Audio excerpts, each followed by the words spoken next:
Hi friends, இப்போ நம்ம என்ன பார்க்க போகிறோன்னா சிம்ப்ளிஃபிகேஷனில் போர்ட் மாஸ் இல்லைனா பிட் மாஸ் அப்படின்னு சொல்லுவாங்க. இதை நம்ம பார்க்க போகிறோம். இப்போ இதுக்கு போர்ட் மாஸ் அப்படின்னா அதுக்கு எக்ஸ்ப்ளனேஷன் பார்க்கலாம். பி அப்படின்னா ப்ராக்கெட் போடணும். இந்த ப்ராக்கெட் வரும், ஆர் இதர் இந்த ப்ராக்கெட் வரும்.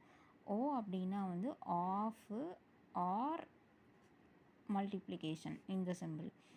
டி அப்படின்னா டிவைடு, எம் அப்படின்னா மல்டிப்ளிகேஷன், ஏ அப்படின்னா அடிஷன், எஸ் அப்படின்னா சப்ராக்ஷன்.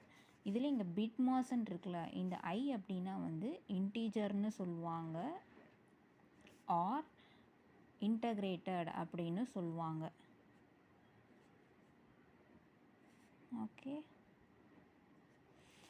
இப்போ இதில் நம்ம ஒரு சிம்பிளான ஒரு சம்ஸ் இப்போ பார்க்கலாம். இது எப்படி சால்வ் பண்ணுறதுன்னு சொல்லிட்டு. இப்போ இதுதான் கொஷின். ஃபஸ்ட்டு நம்ம எதை சால்வ் பண்ணணும்?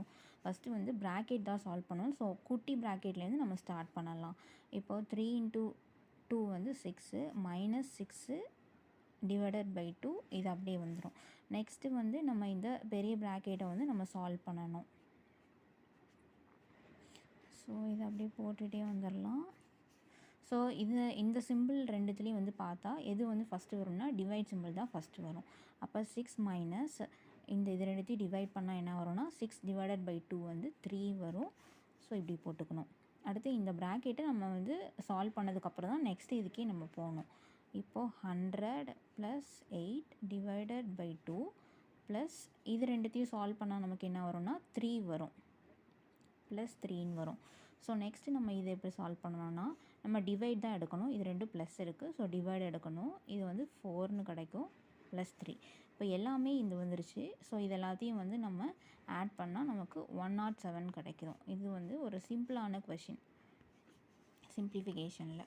இதான் ஆன்சர். இப்படி தான் நம்ம சால்வ் பண்ணணும். நம்ம இந்த மாதிரி நிறையா சிம்பிள்ஸ் வந்தாலே நம்ம போர்ட் மாஸ் தான் நம்ம பண்ணணும். ஃபஸ்ட்டு ப்ராக்கெட் எடுக்கணும், அடுத்தது ஆஃபு, அடுத்தது டிவைடு, அடுத்து மல்டிப்ளிகேஷன், ப்ளஸ்ஸு, மைனஸ். இந்த மாதிரி ஆர்டரில் தான் நம்ம சால்வ் பண்ணணும். ஃபஸ்ட்டு உள்ளே இருக்கிற ப்ராக்கெட் தான் ஃபஸ்ட்டு சால்வ் பண்ணிக்கிட்டே வரணும். அதுக்கப்புறம் வெளியில் இருக்க அவுட்டர் ப்ராக்கெட் நம்ம சால்வ் பண்ணணும். ஓகே, நம்ம நெக்ஸ்ட்டு இன்னும் கொஞ்சம் ஹார்டான சம்மாக சிம்ப்ளிஃபிகேஷனில் இந்த போர்ட் மாஸில் பார்க்கலாம். தேங்க்யூ.